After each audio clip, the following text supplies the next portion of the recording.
Yeah, guys, so we know that the Colorado River doesn't just fill our faucets, it also powers homes across the Southwest. Now, Lake Powell is just 33 feet away from the level where it can no longer generate electricity. It's a tale of two summers. In the Southwest and the plains, the heat is sweltering. It's been so hot. Temperatures as high as 20 degrees above average. After Idaho's snowless winter, water levels here at Magic Reservoir have reached the drain plug, literally. I'm your neighborhood reporter Joey Martin here at the base of Magic Reservoir Dam, where water levels have gotten so low that the canal company has turned off the water. And Idaho Fish and Game is asking Idaho anglers to help salvage fish downstream. It's horrible, man. Horrible. For Jerome neighbor David McClure, Magic Reservoir has been his go-to spot for some quality camping and fishing. But over the years, he's noticed the water levels getting lower and lower. We camped 4 or 5 years ago on Myrtle Point, and we walked about 10 feet off the road, and we were in the water. Now we're about a mile from Myrtle Point. While torrential rain is pummeling the Northeast. A powerful storm system stretching from Pennsylvania to Connecticut. Swift-moving waters collapsing buildings and submerging streets. Present situation in town. Bring in Weekend Today meteorologist Angie Lastman, who's in for Al today. And Angie, it really is a tale of two weather stories here. Yeah, we finally have seen things kind of wind down when it comes to the severe weather in some spots, especially across the Northeast. But that heat that we've been talking about all week long, not letting up anytime soon. You can see how expansive these heat alerts are. 69 million people across parts of the Southeast, the Gulf Coast, the Southern Plains, and the Southwest included in those as we gear up for, you guessed it, another day of temperatures into the 90s, if not triple digits. That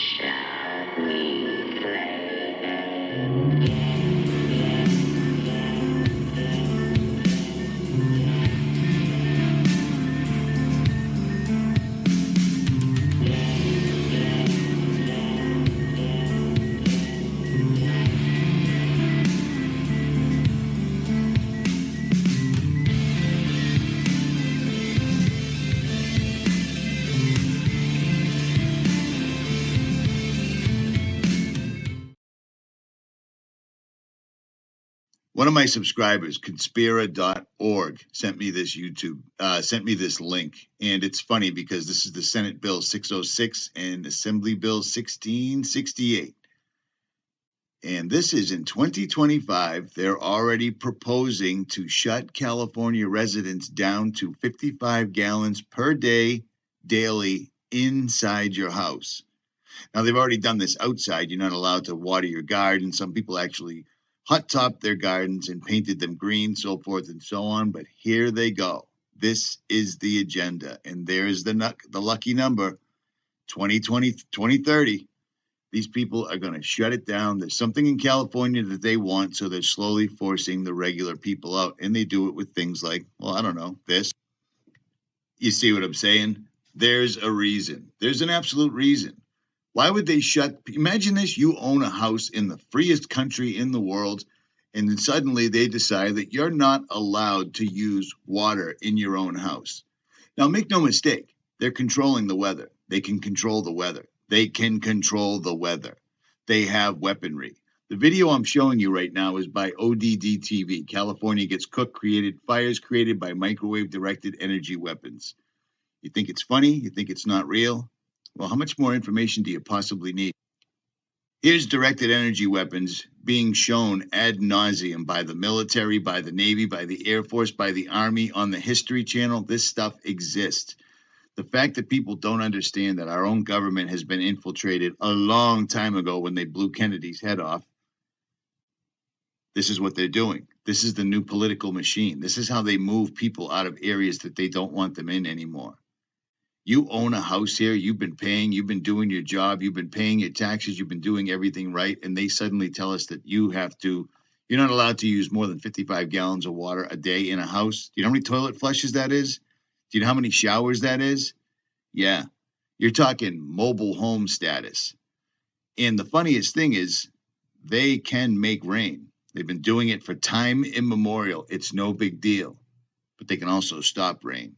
At any rate, Richie from Boston, it's getting ugly, and I'm out.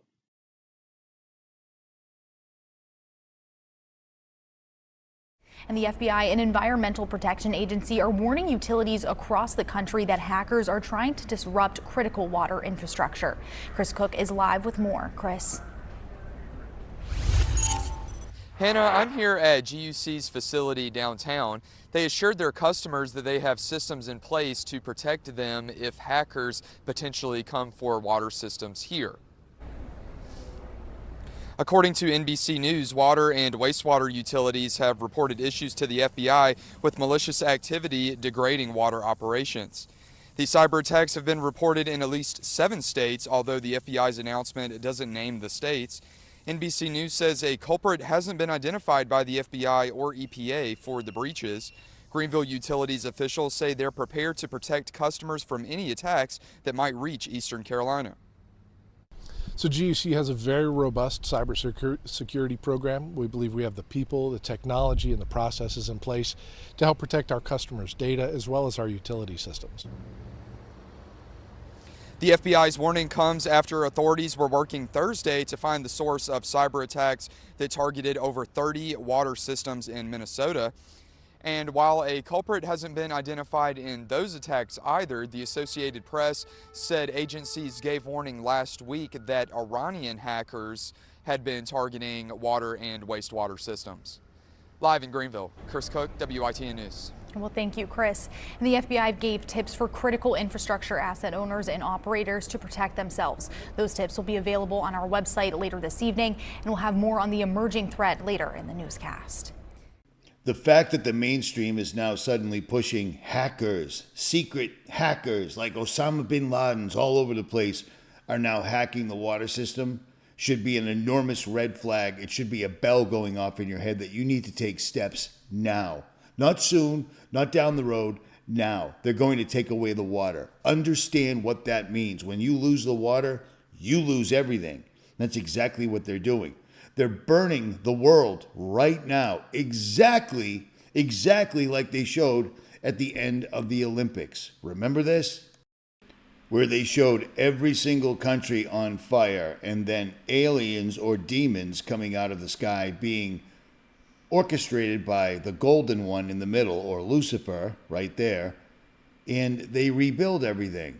It's the epitome. It's the phoenix rising from the ashes. This isn't happening sometime soon, okay? I can't stress this enough. Back in the day, we used to make videos and we would talk about this day sometime coming, but now this day is here. In 2018, just like in the beginning of this video, I warned you that they were going to do this, and they are. They have a very tight schedule, and they're doing this. There's no turning back. You need to really, really hit your knees and pray to God Almighty to guide you, to give you wisdom, to open your eyes, to allow all the distractions, all the doom scrolling to get out of your way. This is no longer conspiracy entertainment. This is a roadmap on what to do and try to endure to the end. That's all there is to it. They've given us every warning in the world, and right now we're watching the entire world burning. These are all active, quote-unquote, wildfires all over the United States, all the way up into Canada, and all the way around the world. We've never seen them doing this at this level ever, and we'll never see it again, because this is endgame. This is prophecy unfolding right now. Man is trying to force the return of Jesus Christ on their terms. Whether that'll work or not, no one knows. No one knows the time or date. No one knows the minute or hour. But they're trying, and we're going to pay the price for it. So be ready. That's all I can tell you.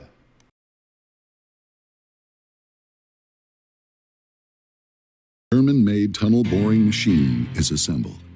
This machine is named Kokapelli, which is a southwestern Indian spirit, or god, if you will. Kokapelli is a technologically advanced and robust piece of machinery designed specifically for the conditions of this drive.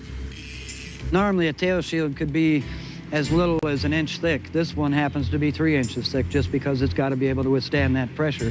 And that goes throughout the machine. All the steel structure of the machine has to be built in order to take that pressure. So this machine weighs about 900 tons. Now, this machine that they're talking about is a project that they did 10 years ago And I covered this 10 years ago when they put a third intake on Lake Mead, a third intake using the Kokopelli, the spirit god boring machine. So this explains where all the water is gone. There's a third intake that nobody pays any attention to, but this was 10 years ago, and this was posted by the Southern Nevada Water Authority. This is how they drain the lake. This is where all the water went. All these projects that happened when nobody was paying attention. This is all very, very real. And this is from 4 months ago, where they say Las Vegas drills under Lake Mead to survive. These guys have been drilling diversion tunnels in front of everyone's faces for years. For years. They show you, they tell you, and people don't notice because they're too busy doom scrolling or being distracted by the latest psyop, like the Epstein files, that when they first came out, I told you nothing will ever come of them, but all it does is keep people distracted. Charlie Kirk, he got shot, they carried him away, he didn't not a drop of blood came out of somebody with a jugular injury, and the AI chair going through the table as they're showing him. Understand, this has been going on all along. They've shown you, they've never hidden it, but people just don't care. This is how they get rid of all that water. There it is right there, the diversion tunnels. They're everywhere. New at 6, we've been talking about it for years now, but today we can say the Southern Nevada Water Authority is about to reach the water at the end of the tunnel. Construction of the third straw is almost finished. That will ensure we can keep our faucets running if Lake Mead continues to shrink. Tonight, we are taking you inside that tunnel. News 3 Sergio Avila takes us along hundreds of feet underground. The descent from the surface to underneath Lake Mead is a muggy one. The lower you get, the more humid it becomes, and contrary to what you might think, it gets warmer. And it's especially warm down here today. As we exit the lift, sweat is already forming. Our trip has just begun. Our guide Bronson Mack of the Southern Nevada Water Authority has been down here before. Construction started in 2008. Groundwater seeps through the walls and trickles down the tunnel we came from. Then it's onto a rail car. This is where the tunnel boring machine started. It's 3-mile drive out underneath Lake Mead. It's an eerie ride. At times, the lights go out. Things are pitch black until your eyes adjust. The rail car doesn't reach the end of the tunnel. It's time to walk. Crews work as we walk by. The air they breathe pumped in through a huge yellow tube. At this point, we're under Lake Mead. If you'd asked me on Thursday, it was 3 city blocks. I think we've added a couple city blocks now. After a short walk, we reach the end. 2,429 of these rings. That's what it took to reach nearly 3 miles from the shore of Lake Mead to the end of this tunnel. That Lake Mead could never run dry. All these things that they did to make sure it could never run dry, and yet everything's run dry completely because they've diverted it. They've diverted it. 10 years.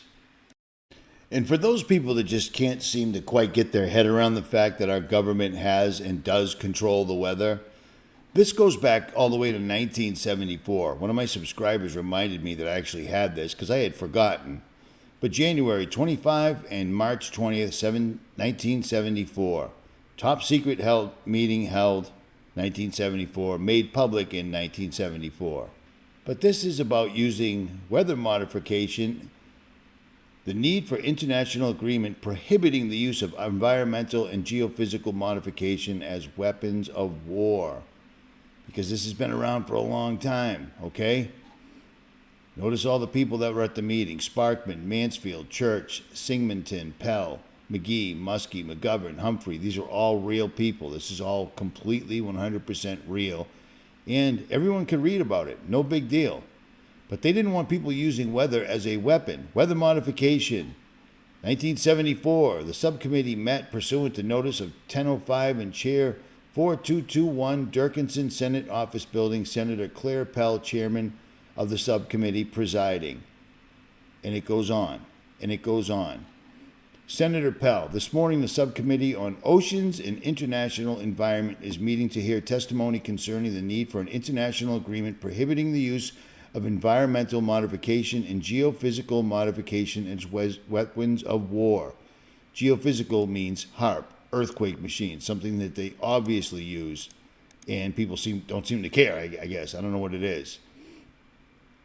It is regrettable that this hearing must be held. It would not have been necessary if the administration had promptly responded to the Senate Resolution 71, a resolution overwhelmingly adopted on July 11th, 1973 as the result of roll call vote in Senate. 6 months later, there's not been the slightest indication that the administration is acting to meet the clearly expressed request of the Senate that the U.S. government seek the agreement of other governments to a treaty prohibiting the use of any environmental or geophysical modifications as a weapon of war.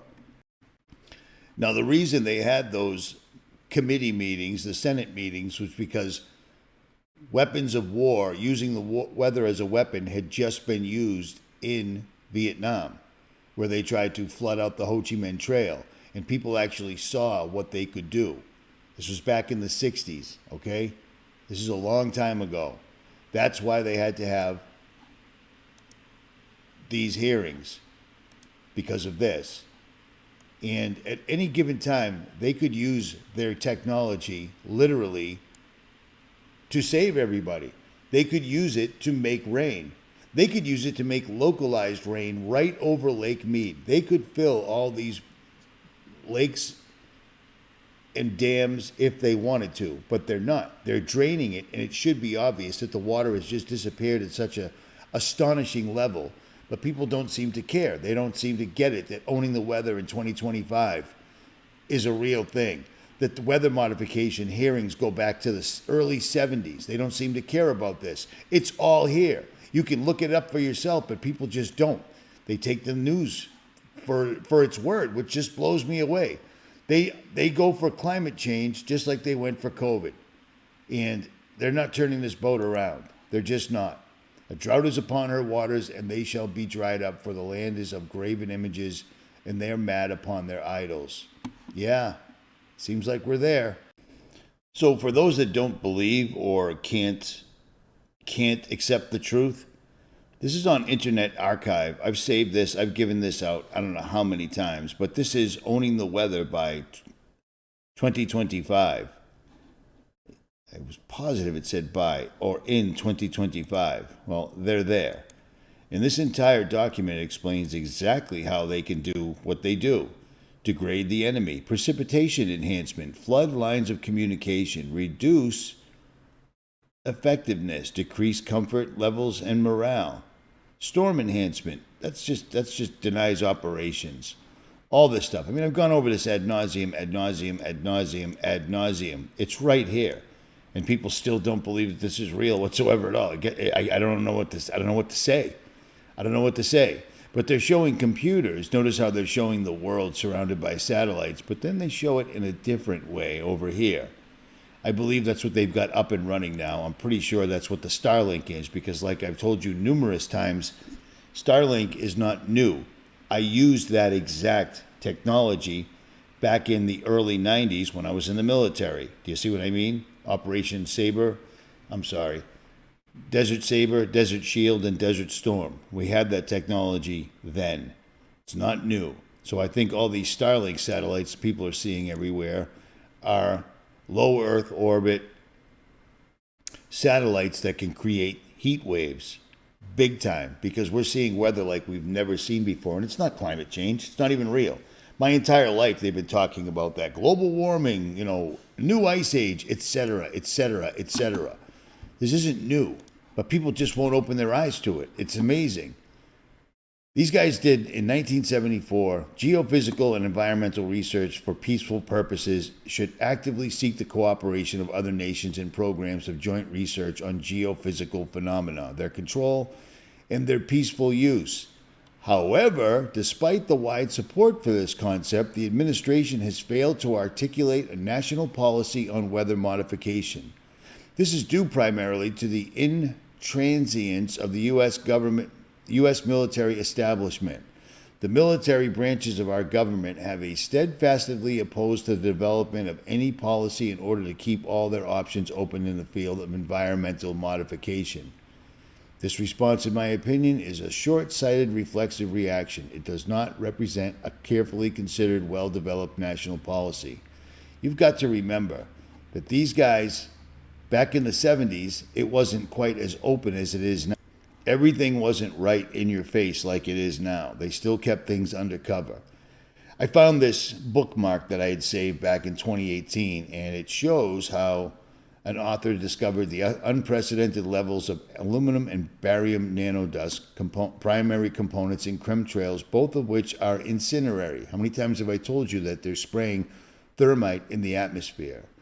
With millions of tons of aluminum barium are being sprayed almost daily across the U.S., stated Mills, a former naval officer and UCL graduate. Just sprinkle barium and aluminum dust on a fire and see what happens. It's near explosive.